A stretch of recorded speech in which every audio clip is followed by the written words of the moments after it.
We interviewed today a member of the community movement building organisation in the USA and who maintains the Black Internationalist YouTube channel.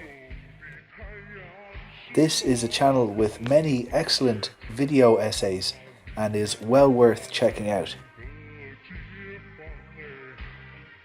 We first asked them to introduce themselves. All right. My name is Marte. I also go by Marie. I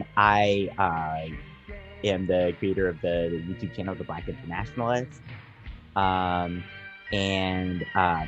a member of Community Movement Builders. I'm um, a Maoist operating in the American South. Um, so, yeah. The first question we asked was about their process for video making. Yeah, so generally speaking, basically when I have some sort of inspiration or I find myself thinking about something that I feel like needs to be said or something that I feel needs to be analyzed, I write out an essay about it in text format. And then I find links to all of the literature that's quoted in the essay. And then after that, I search for relevant video clips to use in the video. And then also I search for music for the video. And then I cobble all that together.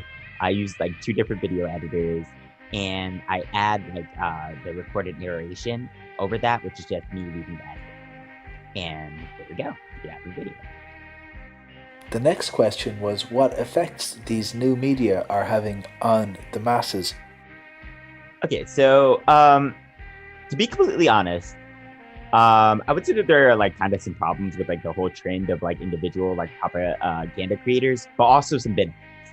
As far as problems go, I think that there's this trend that kind of encourages individualism in the movement, that specific individuals, regardless of membership in any organization or even without membership in an organization, become associated with specific lines, especially in the US. That's a thing, that's I guess an impact on the movement that that sometimes this has. That's actually maybe not the best thing. I think that this kind of means that it's a bunch of individuals kind of throwing their ideas out there willy-nilly outside of a concrete org. I think that sometimes causes their impact to be relegated to internet circles rather than actual impact on regular people and the lowest and deepest masses. So I think that that's something that needs to be rectified in general. And I think that the best way to do that is to kind of associate the propaganda and the videos, the essays, the analysis with an organization. But I mean, I'm still gonna make videos myself, right? But I still think that might be a better trend, you know. That said, I do think that content creators that make Maoist content and stuff like that sometimes do actually have a positive impact. For example, today, this comrade named Comrade Net, who also has a small YouTube channel, told me that they were shown my YouTube videos by this orphaned Black member of a lumpen organization where they live.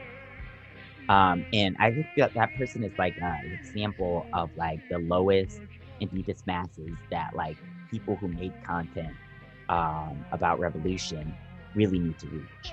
So sometimes, yeah, it does you know what I'm saying, reach the real target audience, which is the masses. But sometimes maybe even a lot of times it doesn't.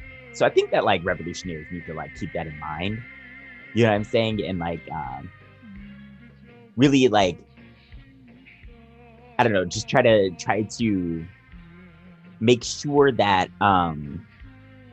that the content creation that's going on is actually working towards our actual goals, you know? Then, switching topics, we asked about the effects of capitalism on mental health and disability. So I'm a neurodivergent person myself with relatively poor mental health, which is the reason why this particular issue is a subject of particularly great interest to me. I think that the first thing that we need to keep in mind when analyzing this specific question is like Marx is saying that mankind's consciousness is determined by his social being and not the other way around. So I think that keeping this in mind gives us direction when it comes to the question of capitalism, mental health, and disability, um, and keeps us grounded in materialism. So basically, I think that like capitalism has a standard of sorts for how one's mind and body needs to be in order for them to continue working, while it like simultaneously degrades people to the level of mindless animals, like through the process of alienation of a person from the product of their labor, or the alienation of people from each other. I think that the system kind of makes us like all ill in a way. And I also think that the mental health system under capitalism oftentimes just makes this worse by traumatizing people who end up in like prison like hospitals, um, which even I myself has been in that situation. Um, but basically, what it ends up being is like there's no place for the disabled person or the person like labeled like crazy in this society, which is itself crazy. Like people who are disabled, labeled sick, or neurodivergent are basically like scorned, ridiculed, put in institutions, economically disadvantaged, and otherwise like barred from living like a free life under the system. So the liberation of all of these people really must come through the overthrow of this system. Are there any temporary solutions or alleviations that one can use until the time that capitalism is overthrown? So I agree that like the ultimate solution is obviously like communist revolution to like the social aspects of these things. But that said, like in the time leading up to revolution, I think that an important way to alleviate the pain of mental illness and disability under capitalism is actually involvement in the movement to overthrow capitalism. Now, as far as mental illness goes, I think that instead of one harming themselves, especially when it comes to depression, suicidality, things like that, one should harm the system that harms us all. Like by embedding oneself in the sea of the masses of people, one can discover a reason to live and keep fighting through all the pain caused or conditioned by the system. And I've also found that being in the movement allows for another measure of alleviation, which is really like the collective support for one another. Comrades that are like united in the movement can support each other, check on each other, share resources with one another, and help each other deal with the trials and tribulations that are caused by illness and disability under the capitalist system. Um, uh, Personally, this is a personal kind of story, but when I attempted to take my own life, it was two people that were like my comrades and my friends who saved me. Like literally, like I probably would not be here without comrades. So part of being a comrade is looking out for one's fellow comrades. We protect us. So I think that that's the alleviation I kind of see. Working together, this a collectivist idea of just really supporting one another. You know what I'm saying? While we deal with all these things. During political discussion with other communists, it can often descend into attacks which are not helpful for mental health.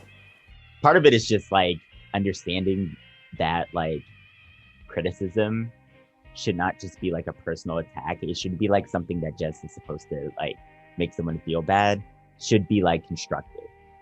So it's like, like, because like that can like have an impact on people's mental health, the way that it's done oftentimes in like some, Maoist movements that are just kind of young and haven't really figured out the way to do it in a way that doesn't like hurt people, but we shouldn't treat like comrades as enemies, right? Like there's like plenty of Mao quotes about that, like recognizing the difference between a comrade who might be wrong about something, but it's not an enemy, and an enemy, And so I think that like we do need to like emphasize this idea that comrades are supposed to care for each other, and comrades are supposed to take care of each other. Comrades are supposed to criticize each other too, but you know what I'm saying? We also should support one another. Switching gears, we asked about the organisation that they are involved with and the activities that they do. So I'm a member of the Black Liberation Organization known as Community Movement Builders. Community Movement Builders, it actually has like chapters in multiple cities in the so-called USA, but I'm in the Atlanta chapter. CMB like it does like various different kinds of work related to Black liberation. So that includes struggling with gentrification, promoting food sovereignty, fighting against police brutality, political education, and more. And so we actually have a house in this particular hood in Atlanta called Pittsburgh. Not to be confused with the city Pittsburgh. Like it's just a neighborhood called Pittsburgh in Atlanta. But in this hood, like we do most of the struggle against gentrification. Much to the distaste of the yuppies and gentrifiers around there, who basically have tried and failed to cripple our efforts to feed the masses and organize poor Black people in defense of their homes.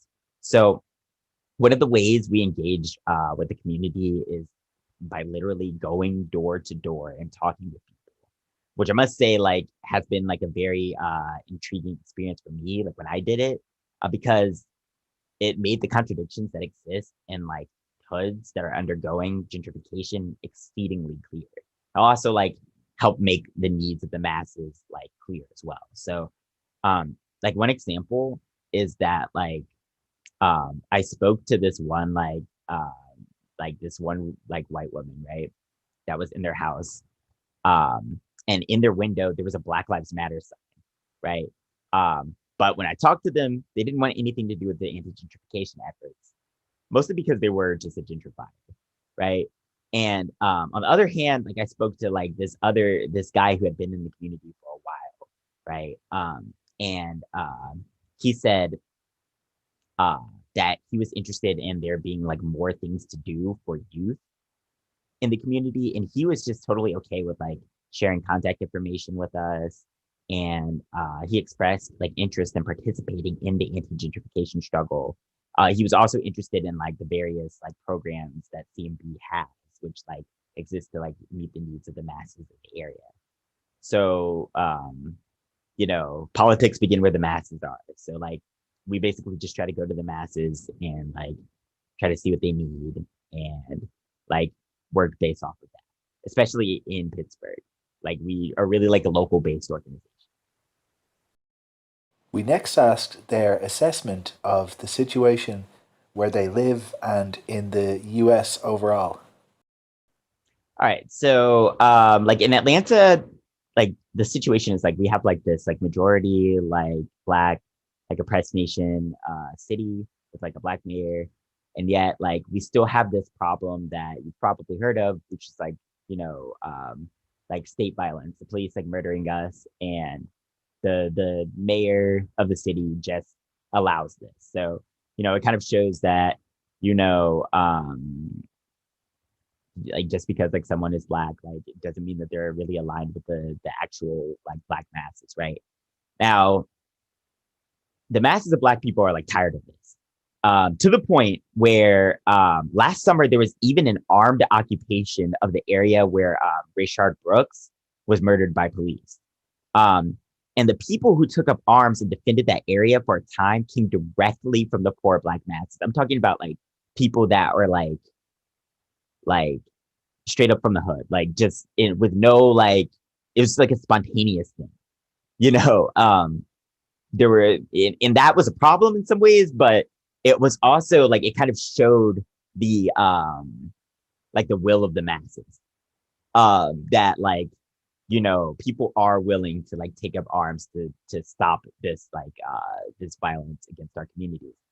um but I think that this event terrified the white supremacist police state, because now like several major companies, the state and the police are actually trying to build an entire model city in a heavily forested area of Atlanta so that they can train police to engage in urban warfare, in preparation, and this is their words, for a quote unquote uncertain future, which I think is like probably the actual like state and bourgeoisie feeling as if like it's possible that they might have to deal with some more like urban uprisings or maybe even something further along than that.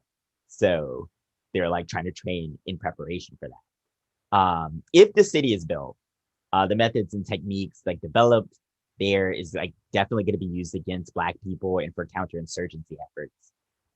So like one like big like struggle that's going on right now is just preventing that from happening. Like my organization and a bunch of other ones are participating in that um, because like it would definitely be a disastrous development. Now, as far as like America as a whole, I think that as a result of the uprisings last summer, um, counterinsurgency is like a general trend. For example, this one uh like who's basically like a revolutionary, like a Black revolutionary, who called on black people to like take up arms to defend ourselves against like the state, named Winston Smith, was like basically assassinated by a police death squad, um, probably because of his views. And um, this is like a great example of just counterinsurgency, just straight up like, and this is like not one of the more like, what's the word I'm looking for? One of the more sinister or like complex tactics. This is just direct, like, murdering of people who say like we should defend ourselves, right? But like Mao said, where there's like oppression, there's resistance. Um, Protests, conflict with the police, or the slaughter of our people continue nevertheless. And like, obviously, like it's still the case that the masses are indignant and opposed to this violence that's continuing. And I do think that um, the situation is getting to the point where I do feel like people are starting to feel as if like there's no way that um, anything is going to change uh, for the better through just like regular like electoral means, right? So I think that's basically my assessment of the situation, both in my area and in the United States as a whole. It's worth dwelling on the question of whether the increased militarization of the police is actually a sign of weakness of the system. I definitely agree, like especially about that concept of like um, that direct like state violence, like uh, tanks being in the street or like assassination, just open like murdering of people who say that we should defend ourselves, things like that. That like there are two kind of sides to it. Like obviously, like it hurting people, right? And that's really bad. But also it shows instability. It shows like if you have to do that in order to like prevent any kind of like uprising or in order to like keep like the masses down, then that means that the other efforts have failed, um, and that there's like um, a real for them threat to to their power, right? And so I think that that is something really really interesting to think about when it comes to like trying to see where things are going in the future. Because it does seem like the U.S. government is scared a little bit. We can also see examples of popular resistance which expose the state as a paper tiger. Like a very good example of what you're saying is like when that armed occupation of what's now called the Rayshard Brooks Peace Center. There's no peace center there because like the city wouldn't build it. But when that armed occupation occurred, the police just like didn't come for a while because they were just afraid. They couldn't really stop that from happening because there were just so many people there armed, um defending this area and completely indignant that there was just no way that they could just come in there and and make them all leave. It was just impossible. So that kind of goes to show you that like in the future, we have a people's army, and we have like the sea of the armed masses. It will be impossible for the masses to be stopped. Absolutely, and then as well, like even these little small victories, these can like when people are so beaten down, and they can inevitably like accept that they're and be punching bags. But once they see victories, and once they see that these guys can be beaten, and they see that their oppressors getting beaten, that becomes really infectious, and it can really snowball. So like I don't know. Let's hope that hopefully a lot of people in the locality heard about this and they were energized from it, and hopefully they were like hungry for more. Yeah, I think so. Great. Well, I guess that is, those were the questions I had. So that's I don't know, like if you have any other further comments, or that's those are great answers. So I can work with that, turn that into a little video, or I don't know if you have any final comments or. Um, Not necessarily. I mean, I just, I mean, the struggle continues. I really hope they don't build that cop city. I'm going to be going to an event to, I'm saying that's like against that whole process this Sunday, in hopes of like contributing to stopping that from happening. And yeah, I mean, I really enjoyed being interviewed. Thank you for having me on.